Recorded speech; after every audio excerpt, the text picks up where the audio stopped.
अस्सलाम वालेकुम नाज़रीन, court reporting with Zeeshan Syed में खुश आमदीद। नाज़रीन, आज बड़े इंपॉर्टेंट केस के हवाले से बात करेंगे। इस्लामाबाद हाई कोर्ट ने एक बच्चों की जिनसी ज़्यादती केस में इस्लामाबाद पुलिस के हाजिर सर्विस ऑफिसर को सज़ा दी है। इस वक्त हमारे साथ मौजूद है हमारे मेहमान खदीजा अली, जो कि स्टेट कौंसल भी है। इसने इस पूरे केस को कवर किया है, तो उनसे जानने की कोशिश करते हैं कि केस में हुआ क्या है और ये जो अक्यूज़्ड है उनको कितनी सज़ा हुई है। इस्लामाबाद हाई कोर्ट का ये पहला केस है, वो सारी तफसीलात जो है वो इन्हीं की ज़बानी जानते हैं। मैडम, अब बताइएगा, पहले तो शुक्रिया आप प्रोग्राम में आने के लिए। और दूसरा ये बताइएगा कि ये केस एग्जैक्टली है क्या, अदालत ने क्या फ़ैसला दिया, किस जज ने दिया, और ये हाजिर सर्विस जो कह रहे हैं कि मैं पुलिस ऑफिसर हूँ, इसमें किस हद तक सदाकत है?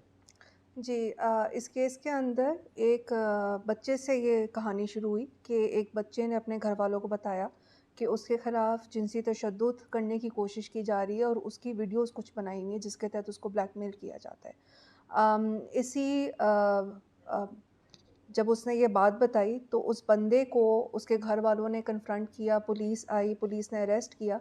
जो इंटरेस्टिंग बात है इसके अंदर वो ये है कि पहले इसके अंदर जो चार्ज था वो 377 ए और 377 बी का था, जो कि चाइल्ड सेक्सुअल अब्यूज़ है, बच्चों के खिलाफ जिनसी तशद्दुद के ये चार्जेस होते हैं। हम्म। लेकिन तफ्तीश जब पुलिस ने की तो इसके मोबाइल से दीगर वीडियोज़ निकली, चाइल्ड पोर्नोग्राफ़ी की, जिसमें बेसिकली बच्चों के खिलाफ जिनसी तशद्दुद हो रहा था और उसकी वीडियोज़ बनी हुई थी और वो एक्यूज़ इन वीडियोज़ के अंदर था बच्चों के साथ। जब ये सारी की सारी एविडेंस सामने आई, तो फिर पुलिस और कोर्ट ने जो चार्ज ऐड किया वो 292 बी और सी का है, चाइल्ड पोर्नोग्राफी का। और फिर उसके तहत जो है इस बंदे की कन्विक्शन भी हुई। जो इस बंदे की 342 की स्टेटमेंट थी, उसमें इसका डिफेंस ये था कि क्योंकि मैं पुलिस के साथ काम करता हूँ और जो मुख्तलिफ ग्रोह काम करते हैं ड्रग्स के हवाले से, उनको मैं पकड़वा रहा था, इसलिए मेरे खिलाफ झूठा केस है।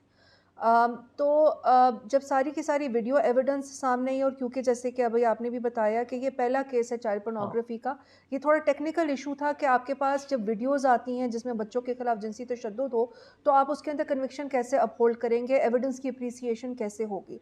ट्रायल कोर्ट ने तो इसके अंदर 14 साल की सज़ा दे दी, क्योंकि कॉन्करेंट सेंटेंसेस हैं, तो जो टोटल है वो 14 साल की सज़ा है। जबकि ऊपर हाई कोर्ट में आया तो बहुत ज़्यादा सवालात हमारे सामने थे। ये हाई कोर्ट में ऑनरेबल जस्टिस मोहसिन अख्तर कियानी के सामने केस लगा हुआ था, मैं इसमें स्टेट काउंसिल थी। और इस केस की जो अहम बात है वो ये है कि बहुत ज़्यादा इम्पॉर्टेंट गाइडलाइंस जो हैं वो इस्लामाबाद हाई कोर्ट ने सेट की हैं ट्रायल कोर्ट्स के लिए कि चाइल्ड पोर्नोग्राफी के केसेस में आपने ट्रायल कैसे करना है और एविडेंस हाँ। को अप्रिशिएट कैसे करना है। अच्छा, ये भी बताया कि ये जो मुलज़िम है, इस पे अभी कितनी सज़ा हुई उनको, और ये बताया जा रहा है, बल्कि उन्होंने खुद अपने एक स्टेटमेंट में कहा कि मैं इस्लामाबाद पुलिस का बंदा हूँ।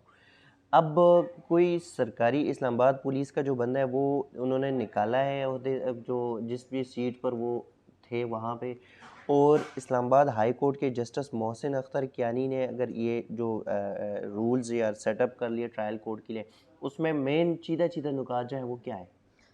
इसके अंदर जो उसकी 342 की स्टेटमेंट है उसमें उसने खुद कहा है कि जी मेरी डिसमिसल फ्रॉम सर्विस होगी इस केस की वजह से। तो ये तो हमें पता है कि वो सर्विस से शील्ड। डिसमिस हो गया था। 14 साल की उसको सज़ा हुई है।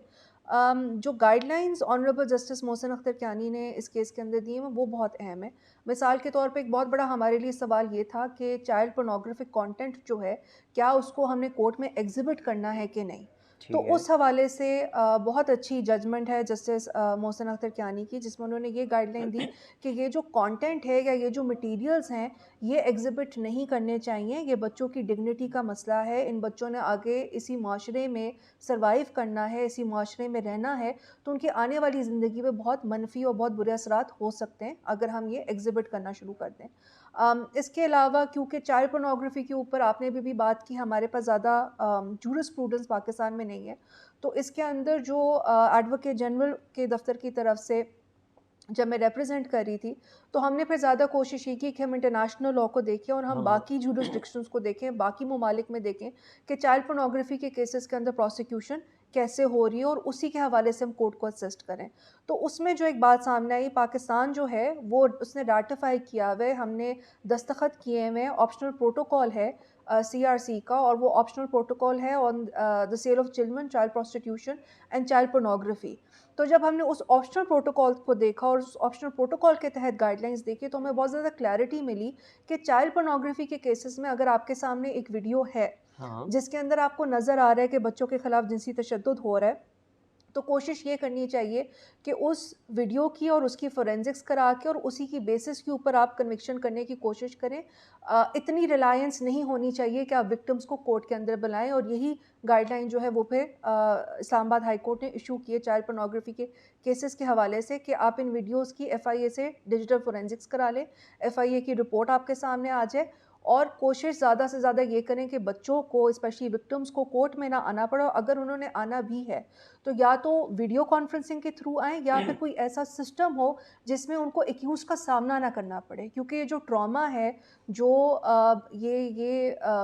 जो इश्यू होता है सेक्सुअल वायलेंस का, ये इतना गंभीर है कि इन बच्चों के लिए पूरी ज़िंदगी के लिए हाँ। ये एक ट्रॉमा होता है। तो उस ट्रॉमा को कम करने के लिए आपने सबसे ज़्यादा कोशिश ये करनी है कि इन बच्चों का एक्यूज़ के सामने किसी किस्म का एक्यूज़ के साथ किसी किस्म का सामना ना हो।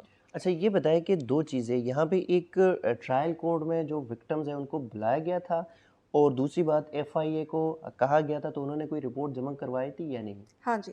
सो इसके अंदर एक बहुत बड़ी लीगल टेक्निकलिटी हमारे लिए ये थी कि वैसे चाइल्ड पोर्नोग्राफी पैका के अंडर फ़ॉल हाँ, करता है, और इसके अंदर जो इन्वेस्टिगेशन है और जो ट्रायल है वो एफआईए की जुरिसडिक्शन में आता है। लेकिन यहाँ पर ये हुआ कि रिपोर्ट पुलिस को गई, पुलिस ने पहले 377 बी किया, बाद में पोर्नोग्राफिक कंटेंट निकला 292 बी और सी, किसी ने जुरिसडिक्शन चैलेंज नहीं की ट्रायल लेवल ठीक के है। ऊपर। अब जब ये हमारे पास हाई कोर्ट में आया, तो इसके अंदर एफआईए की रिपोर्ट थी हमारे पास। एफआईए ने उस बंदे के मोबाइल से डेटा रिकवर करके तमाम इन्फॉर्मेशन दी हुई थी, और उसी रिपोर्ट की बुनियाद पे कन्विक्शन भी हुई, और इस्लामाबाद हाई कोर्ट में कन्विक्शन अपहोल्ड भी हुई। लेकिन एक जो इसके अंदर सवाल था वो ये था कि ट्रायल लेवल के ऊपर दोनों विक्टिम्स को, एक तो विक्टिम जो बच्चा था जिसने हाँ, पहले इनिशियली घर वालों को बताया और जिनके थ्रू कंप्लेंट हुई केस के अंदर, फिर एक और प्रोसिक्यूशन विटनेस आया जो कि एक और बच्चा था, और उसने भी बताया कि इस बंदे ने यूं ही एतमाद हासिल करके और मेरे साथ भी इसी तरह की जिनसी तशद्दुद करने की कोशिश की है। तो 2 विक्टिम्स की स्टेटमेंट जो थी वो हमारे पास ट्रायल कोर्ट लेवल के ऊपर आ गई थी। और इनकी वीडियोस में ये जो मुजरिम है वो खुद मौजूद थे, हाँ और जी, उसके बावजूद भी वो इनकार करते ही रहे, और ये एंटी नारकोटिक्स और दीगर इदारों पर इल्ज़ामात लगाते रहे कि हाँ मेरे जी, खिलाफ ये हाँ जी, साजिश हो रही है। हाँ जी। जो एफआईए की इसके अंदर रिपोर्ट थी और जो वीडियोज़ थी, अम, उसके अंदर एक्यूज़ जो था वो विक्टिम्स के साथ था। एक्यूज़ जो है वो वीडियोज़ में नज़र आ रहा है। लेकिन मैं यहाँ पे एक चीज़ क्लैरिफ़ाई करना चाहूँगी कि जो चाइल्ड पोर्नोग्राफ़ी है, उसमें ये ज़रूरी नहीं है कि एक्यूज़ जो है वो वीडियोज़ के अंदर नज़र आ रहा हो। आपके अच्छा। पास कोई भी चाइल्ड पोर्नोग्राफ़िक कंटेंट, बच्चों के खिलाफ जिनसी तशद्दुद का कंटेंट अगर आपके मोबाइल पे है और वो आपके मोबाइल से रिकवर हो जाए, तो वो ऑफेंस 292 बी और 292 सी और 22 पैका का बनता है। एक्यूज्ड का इन वीडियोज़ में होना is not an essential ingredient of this offence. Thank you madam. नाज़रीन, इस्लामाबाद हाई कोर्ट का ये बहुत बड़ा फ़ैसला था, और बच्चों से जिनसी ज़्यादती का इस्लामाबाद हाई कोर्ट का ये सख्त फ़ैसला था। 14 साल की सज़ा हुई है उस बंदे को जो कि ख़ुद को शहरी इक़्तिदार के मिसाली पुलिस का ऑफ़िसर बताया जा रहा है। वो उनकी नौकरी भी गई, अब सज़ा भी खड़ी, लेकिन जो मेन पॉइंट है वो ये है कि किसी भी बंदे के मोबाइल से अगर बच्चों से जिनसी ज़्यादती की वीडियो अगर रिकवर हो जाती है, तो उनके लिए किसी विक्टिम या किसी विक्टिम को बुलाने की ज़रूरत नहीं होगी, वो उसके ऊपर ही इसके खिलाफ ही कार्रवाई की जा सकती है। नाज़रीन, अब तक के लिए इतना ही। इसी किस्म के प्रोग्राम आपके साथ शेयर करते रहेंगे। तब तक के लिए दीजिएगा इजाज़त। अल्लाह हाफ़िज़।